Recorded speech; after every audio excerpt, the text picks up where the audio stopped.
Hello mga ka-London! Loan dito, loan doon. For today's video ay panibago na namang online loan application ang ating re-reviewin. Tara, samahan niyo kung alamin kung ito na bang magiging solusyon sa pera problema natin. Kung bago ka nga lang pala sa channel na ito ay mag-subscribe ka na at i-click ang notification bell para lagi kang updated sa mga susunod pa nating mga videos. Naku, excited na naman nga ako ngayong araw dahil meron na naman akong nakitang bagong online loan application na mada-download sa Google Play Store. Ito ay may 4.9 na ratings. At pwedeng-pwede ka daw mag-loan dito ng up to 100,000 pesos. So, gaano kaya katotoo ang nasa kanilang ads? At kung ngayong araw ka nga nangangailangan ng pera, ay tignan natin kung ito na ba talagang makakatulong sa'yo ngayon. Pero syempre, huwag tayong masyadong magpapaniwala sa pinapakita nila sa kanilang ads. Kailangan muna talaga nating makita at masubukan kung talagang totoo yung kanilang ipinapakita. Marami nang naloko ang mga online loan application na ito, kaya huwag mong hayaang maging isa ka pa sa kanila.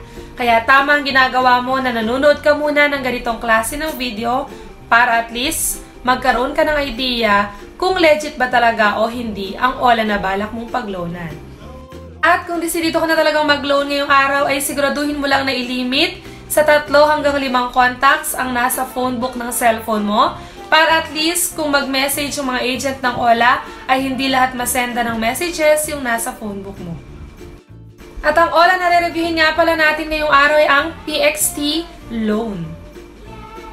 Siyempre, bago mo i-download itong application na ito, ay siguraduhin mo nang panoorin ang video hanggang dulo para kung hindi ito legit, ay hindi na masayang ang oras mo sa pag-a-apply. Huwag na nating patagalin pa, simulan na natin. Ang ola nga pala na ito ay under ng PXT Lending Investors Incorporation. At dito nga makikita natin na pwede daw tayo mag-loan ng up to 100,000 pesos. At 5 minutes quick review lang daw. Meron silang dalawang uri ng loan. Merong credit loan at large loan. At kung ikaw daw ay first time user, ay pwede kang mag-loan ng up to 50,000 pesos. Napakalaki, pero totoo kaya ito? At one valid ID lang daw ang kailangan ay marireceive mo na yung niloan mong 100,000 pesos. Wow! Okay, tapos nakalagay pa dito na pay easily, multiple payment channels. So, napakarami daw pwede. Pwede agad dyan ng GCash, PayMaya, Shopee Pay. Pwede rin ng BPI, Quick Pay, at Lazada. So, tingnan natin kung totoo ba talaga itong mga nilalagay nila sa kanilang ads. At nakalagay pa dito na borrow again to increase your credit amount. So, pag nakabayad tayo ng ayos at nag-loan ulit tayo ay mas malaki na yung chance na tumaas yung ating credit limit ng up to 100,000 pesos. And after mo nga ma-download yung app na yan is eto yung lalabas, yung hinihingi nilang permission sa iyong camera, installed applications, SMS, device, tapos contact directory. So, lalagay lang natin dito or i-check lang natin yung box dyan. Nakatunayang nabasa natin yung kanilang privacy policy. So, mag-a-agree lang tayo dyan. At after nga nyan, ay dito na agad tayo sa kanilang homepage na nakalagay, maximum loan amount is up to 100,000 pesos. At nakalagay din dyan sa bandang taas na no extra fees, get the full amount as fast as 3 minutes. At kagaya ng sabi ko kanina dito, ay meron silang dalawang uri ng loan, isang credit loan at isang large loan. Doon sa large loan ay pwede kang mag-loan daw up to 100,000 pesos. So, dito tayo sa 50,000 pesos na credit loan. Kaya, i-apply na agad natin. So, dito, kagaya ng ibang ola, so kailangan natin ilagay yung ating mobile number o yung ating phone number. At after nyan, ay maglalagay tayo ng password. So, magla-login na agad tayo. At dito na agad tayo sa ating mga kailangan sagutan. At una na nga dyan ang basic information. So, sa mga ola na ina-apply natin, napakaraming dapat sagutan at nakakatakot pang mag-share ng mga information. Kaya, mas maganda na nanonood talaga kayo ng mga ganitong klase ng video para at least ako muna ang magta-try at pag nalaman nyo okay, ay tsaka nyo na lang itry. Kaya sa masayang yung oras nyo pag hindi naman pala ito legit. So, una na nga sasagutan dyan ay ang personal information. Kasama dyan ang usage of loan, kung saan mo gagamitin yung loan mo. So, yan yung mga pwede nating pagpilian. Pwede ang personal daily consumption, family daily consumption, digital products consumption, houses, tenancy, medical costs, business capital, temporary capital turnover, travel, at others. So, napakaraming pagpipilian dyan. Kayo na lang bahalang pumili. At next naman is educational background or education background, kung ano yung natapos mo. Kasama din ang marital status, kung married ka ba or single. Diyan din, isasagutan mo yung number of children. Kung wala naman, ilagay mo lang ay 0. Tapos yung residence, saan ka nakatira, detailed address.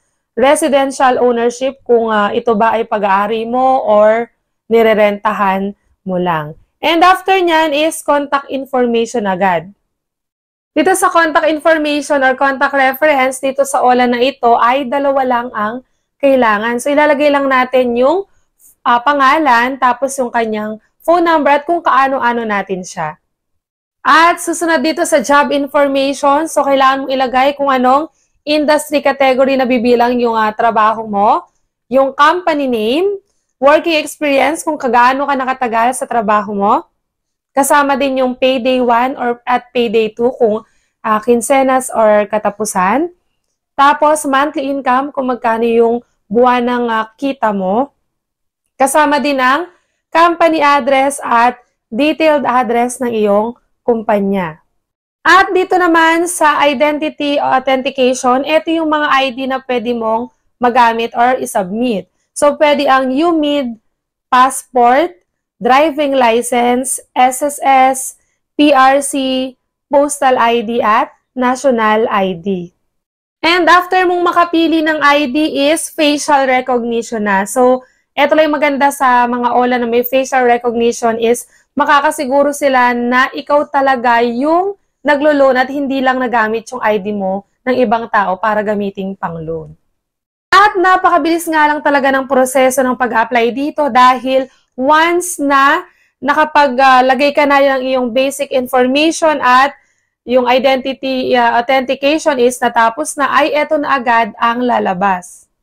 At napakabilis lang talaga ng pag-apply dito sa online application na ito dahil eto na agad ang lumabas. Nakalagay dito is submitted successfully. Your loan application has been submitted. Keep your phone on. So, your application is under review and you can withdraw your money after approval. So, nakalagay pa dito, pag nagbigay ka daw ng 5-star na comment, is mas magiging mabilis yung pag-review sa iyong application. So, dito sa loan application na ito ay hindi agad nila ipinapakita ang loan details. Unlike dun sa mga una na nating na-review na OLA na bago ka apply talaga dun sa amount, ipapakita mo nila yung loan details. So, dito hindi. Paano kung automatic na ma-approve yung loan tapos hindi mo man alam kung magkano yung loan amount tapos kung magkano yung mga fees or interest kung meron. So, yan, under review pa rin yung ating loan. At after nga ng ilang hours, ay ayan pa rin yung lumabas sa ating application. Kaya nga sabi ko sa inyo, mas maganda talaga na pinapanood nyo muna yung video hanggang dulo para at least malaman nyo talaga at hindi lang masayang yung oras niya sa paghihintay. And dahil nga wala pa rin tayo at hindi pa rin tayo na-approve, kung mapapansin nyo, ilang loan application na rin yung hindi tayo na-approve recently.